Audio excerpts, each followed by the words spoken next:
আজকে আমরা দেখব কিভাবে ট্যাক্স এর রিটার্ন, যেটা অনলাইনে রিটার্ন দিতে হয়, ঠিক অনলাইনে ট্যাক্সের জিরো রিটার্ন কিভাবে দাখিল করতে হয় সেটা আজকে আমরা দেখব।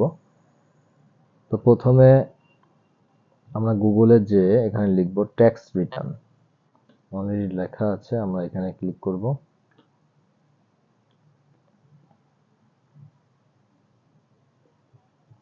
ক্লিক করার পরে আমরা এখানে রিটার্নে ঢুকবো। এরকম একটা হোম পেজ বা ইন্টারফেস আসবে। আমরা এখানে ই-টিন আছে, এখানে অপশন রিটার্ন আছে, আমরা রিটার্নে যাব। যেহেতু অনলাইনে আমরা রিটার্নটা সাবমিট করব, মানে রিটার্নে যাব। এখানে আসবে হচ্ছে I am already registered, I am not yet registered. যারা রেজিস্ট্রেশন করেন নাই তারা এখানে ক্লিক করবেন, আর যারা এখানে রেজিস্ট্রেশন করেছেন তারা এখানে ক্লিক করবেন। সো এইখানে আমরা দেখি যারা রেজিস্ট্রেশন নতুন, যারা রেজিস্ট্রেশন করেন না তারা এখানে ক্লিক করবেন।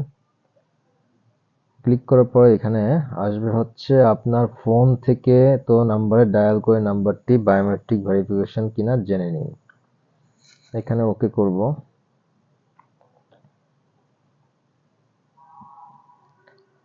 এখানে কি কি আছে, এখানে হচ্ছে টিন নাম্বার।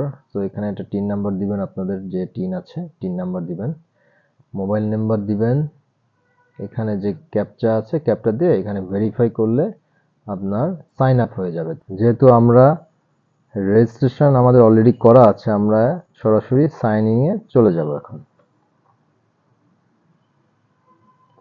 সো সাইনিং এ যাওয়ার পরে আমরা দেখতে পাচ্ছি এখানে একটা টিন নাম্বার, এখানে টিন নাম্বার আমরা দিয়ে নেব, আমরা দিয়ে দেব।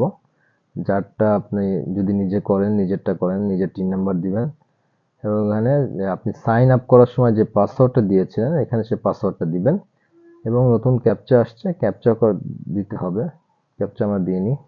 এখানে আছে বড় হাতের ডাব্লিউ, ছোট হাতের ডি, এক্স, বড় হাতের ভি, ছোট হাতের ই এবং বড় হাতের বি।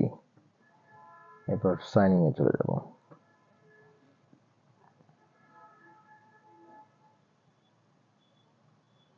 হ্যাঁ, লগ ইন হয়ে গেল। লগ ইন হয়ে যাওয়ার পরে এখানে আমরা সাবমিশনে এখানে রেগুলার রিটার্নে অপশনে যাব, এখানে ক্লিক করব। ক্লিক করার পরে এই যে আমাদের ইনফরমেশন চলে আসছে, এখানে জাস্ট সবগুলা ফিল আপ করা আছে। সো আমরা এখানে চলে যাব, any taxable income in the above mention income ইয়ার। যাদের ইনকাম আছে তারা ইয়েস দেবেন, আর যাদের ইনকাম নাই তাদের নো দিতে হবে। যেহেতু ওনার কোনো ইনকাম নাই, সো আমি এখানে নো দিয়েছি। Any income which is fully exempted from tax, এমন কোনো ট্যাক্স বিহীন যে ইনকামগুলা যাদের আছে তারা ইয়েস দেবে, যাদের ইনকাম নাই নো দিবে।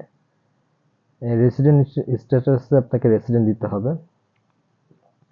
আর রাইট সাইডে দেখতে পাচ্ছেন যে কোনো এখানে শো করতেছে না কোনো কিছু, তার মানে যারা এখানে ইনকাম যাদের আছে তারা তো ইয়েস দেবে, তখন এটা শো করবে। যেহেতু এনার ইনকাম নাই সো এগুলোতে কিছু ফিল আপ করা লাগবে না, আমরা এখানে সেভ এন্ড কন্টিনিউতে চলে যাব। সেভ এন্ড কন্টিনিউ যাওয়ার পরে আমরা দেখতে পাচ্ছি যে অ্যাডিশনাল ইনফরমেশন। হ্যাঁ, আগেরটাতে আমরা এখানে নো দিয়েছি, যেন এটা নো আসছে যেহেতু আমাদের কোনো ইনকাম নাই। Share holder director of a company, এখানে আপনি নো দিবেন যেহেতু আপনি কোনো কোম্পানির শেয়ার হোল্ডার ডিরেক্টর না। এখানে অপশনে সবই no. IT 10B may be not mandatory, still want to submit. আচ্ছা, এখানে আপনি চাইলে ইয়েস দিতে পারেন, চাইলে নো দিতে পারেন। তারপর সেভেন কন্টিনিউ আমরা চলে যাব। এখানে আমরা দেখতে পাচ্ছি অ্যাসেসমেন্ট হয়ে গেছে, এবার এক্সপেন্ডিচারে আসছে। এক্সপেন্ডিচার বলতে খরচ। IT 10BB is not mandatory for you, still want to submit, এখানে নো দিয়ে দেবো আমরা। আর যদি আপনি ইয়েস দেন তাহলে এরকম একটা পার্টিকুলার এক্সপেন্সেস চলে আসবে। হ্যাঁ, এখানে আর কি কি অপশন আছে, এখানে দেখা যাচ্ছে expenses for food, clothing, other essential. এখানে যদি আপনার কোনো খরচ করে থাকেন এখানে খরচগুলো দিতে হবে, অ্যামাউন্ট দিয়ে দিতে হবে। অ্যাকোমোডেশন এক্সপেন্সেস, এখানে দেওয়া আছে ট্রান্সপোর্টেশন এক্সপেন্স, মানে আপনার গাড়ি ভাড়া। ইউটিলিটি এক্সপেন্স মানে হচ্ছে আপনার বাসা বাড়ির যে খরচগুলো সেগুলো আপনি এখানে দিয়ে দিতে পারেন।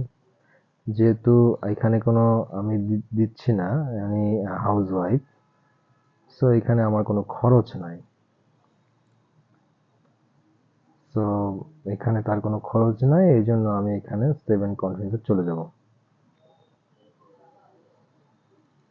এখানে আমরা দেখতে পাচ্ছি অ্যাসেট এন্ড লায়াবিলিটিস। এখানে আপনার কি কি অ্যাসেট আছে এগুলো আপনাকে ফিল আপ করতে হবে। হ্যাঁ, যদি আপনার কোনো যে দেখতে পাচ্ছেন আর সঞ্চয়পত্র আছে, যাদের বন্ড আছে তারাও এখানে বন্ড এখানে ক্লিক করবেন, এখানে চলে আসবে। সো এখানে এনার আছে সঞ্চয়পত্র। সো এখানে আমি সঞ্চয়পত্র, এখানে ফ্যামিলি সঞ্চয়পত্র তার আছে, এখানে রেজিস্ট্রেশন নাম্বার দিয়ে দিচ্ছি, কবে ইস্যু হয়েছে এটা দেওয়া আছে এবং কত অ্যামাউন্টের সঞ্চয়পত্র এটা ফিল আপ করা আছে। সো আপনার যদি সঞ্চয়পত্র থাকে আপনি এভাবে ফিল আপ করতে পারবেন।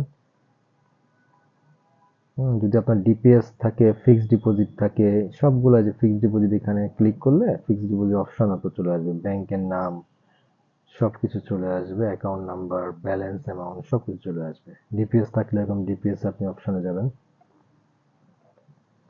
যেহেতু ওনার কিছু নাই, আমরা নেক্সট অপশনে চলে যাব, সেটা হচ্ছে আপনার গোল্ড অ্যান্ড ডায়মন্ড। যদি আপনাদের গোল্ড থেকে থাকে এখানে লিখবেন গোল্ড পার্টিকুলার্সে। হ্যাঁ, এখানে গোল্ডটা কিভাবে আসছে, এটা গিফট গিফট আসছে, হয়তো বা ওনার হাজব্যান্ড গিফট করছে, ছেলে মেয়ে যে কোনো গিফট করতে পারে। কত আছে? 20। এখানে ভরি, 20 ভরি। এরপরে আমরা চলে যাব ফার্নিচার। যদি আপনার ফার্নিচার থাকে তাহলে আপনি এখানে ক্লিক করবেন, এখানে লিখে দেবেন ফার্নিচার পার্সেস। পার্সেস কেনা হয়েছে কোয়ান্টিটি একটা 3 লাখ, 3 লাখ দেওয়া হয়েছে। যদি হাতে কোনো ক্যাশ থাকে তাহলে এখানে ক্যাশে ক্লিক করবেন, অ্যামাউন্টটা লিখে দিবেন, ক্যাশ ইন হ্যান্ড। লাস্টে যে আমরা দেখতে পারবো এখানে আমাদের এখানে একটা অপশন আছে সোর্স অফ ফান্ড। যেহেতু আমাদের কোনো টাকা নাই, কোনো ইনকাম নাই, সো এখানে কোনো কিছু করা লাগবে না। এখানে দেখতে পাচ্ছি net wealth of previous income year. So গত বছরে তার যে ইনকামটা ছিল সেটা এখানে চলে আসছে। তো এই বছরে যদি আমি কোনো চেঞ্জ করে থাকি, হ্যাঁ, তাহলে এটাও চেঞ্জ হয়ে যাবে। তো এখানে যে অ্যামাউন্টটা আসছে টোটাল তার ক্যালকুলেশন করে 53, যেহেতু তার সঞ্চয়পত্র ছিল, অ্যাসেট, ক্যাশ ছিল, সবকিছু মিলে তার 53 লাখ টাকা এখানে শো করছে। এরপর আমি সেভ এন্ড কন্টিনিউ যদি চলে যাই, এটা সেভ হয়ে যাবে। এবার যে পেজটা আসবে সেটা হচ্ছে পার্টিকুলার টোটাল ইনকাম, তার ইনকাম। তার তো কোনো ইনকাম নেই। যদি আপনার ইনকাম থাকে, যেমন চাকরি থেকে ইনকাম, তাহলে ইনকাম অফ এমপ্লয়মেন্ট এখান থেকে ইনকামটা দিয়ে দেবেন। ইনকাম আদার ফাইন্যান্সিয়াল অ্যাসেট যদি থাকে এখানে এটা লিখে দিবেন। আপনার যদি বাসা ভাড়া থাকে এখানে দিয়ে দিবেন কত টাকা ভাড়া পান। এগ্রিকালচার থেকে এখানে যদি কিছু টাকা পান এখানে লিখে দিবেন। ইনকাম ফ্রম আদার বিজনেস, যদি কোনো বিজনেস থাকে, যদি ইনকাম থাকে তাহলে এখানে, যেহেতু তার কোনো ইনকাম নেই সো এখানে ফিল আপ করবো না আমরা।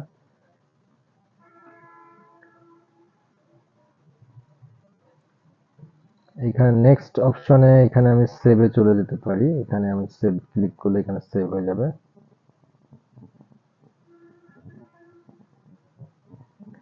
এখানে have you paid any source tax, advance tax and any regular tax. এই বছরে আমি কোনো ট্যাক্স পে করছি কিনা এটা তো এখানে নো দিয়ে দিবেন, যেহেতু এখানে বছর কোনো ট্যাক্স পে করা হয় নাই।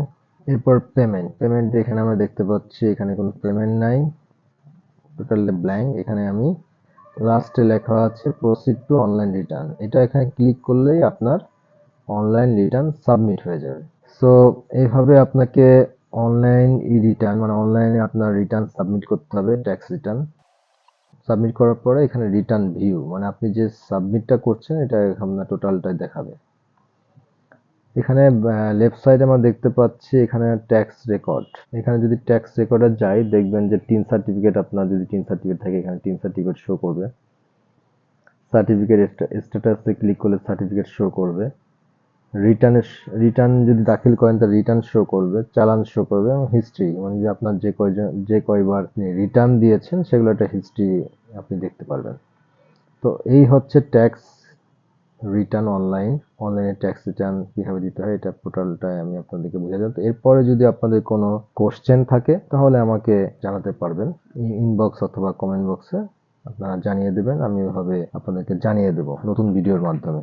তো ধন্যবাদ সবাইকে। আসসালামু আলাইকুম।